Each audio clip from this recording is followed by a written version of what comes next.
many activities did you find out that she has? Because of the professional growth partners, it makes me see things in a different light. By sharing our practices and providing feedback to one another, every educator in our building has the capacity to become the best educator they can be. So today I noticed a lot of students working independently.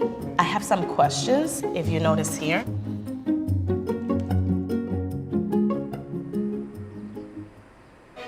The vision of our school is that all scholars can learn, as SIPCO does not determine your destination.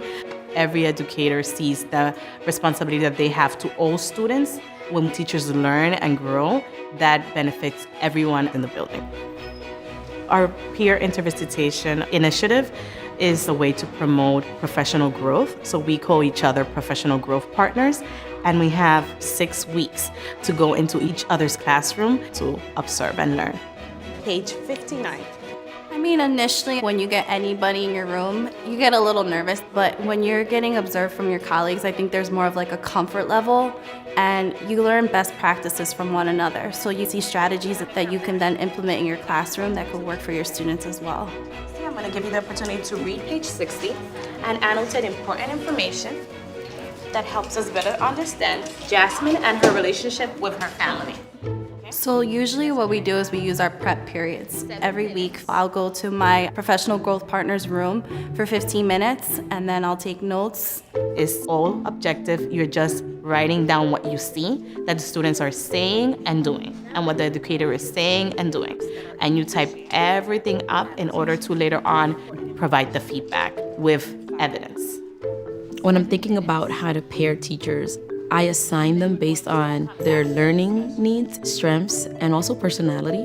Jennifer is really great at setting up small groups. That's a need Ambar may have. And then I want Jennifer to see how Ambar is annotating text because that's something that'll support her in her practice. So my annotations were that mom was not very loving, but also grandma. So the mom followed the grandma.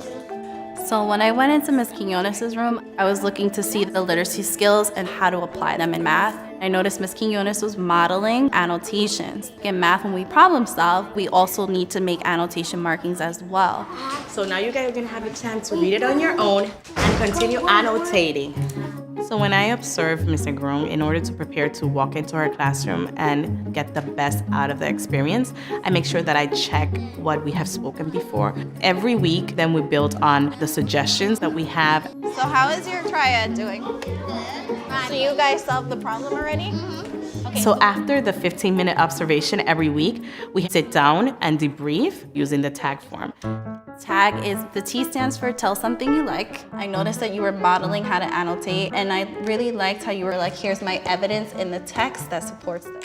The A is to ask a question, so maybe we didn't understand what the kids were doing or why a certain group was given something, so we asked a question for clarity. Are the questions ever differentiated for your small group? Some chapters have front-loaded questions. The G is to give a suggestion, so what is one thing that they can work on that is attainable?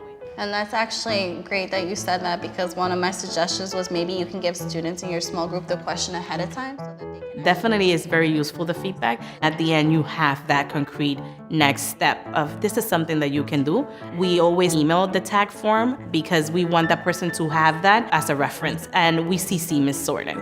So it allows me to be a part of the conversation, and it also allows me to provide resources to help them meet their next step. It's about learning, it's not about evaluation. It's definitely opened my eyes to things that I don't necessarily see when I'm in the classroom every day with kids. It has helped me grow as a teacher. We've created an environment where we feel safe with each other. It's respectful feedback. It's part of our school culture. So just by opening the doors of their classroom, there's a bigger picture to this. It's about how you could improve teaching, which would ultimately help students learn. Thank you.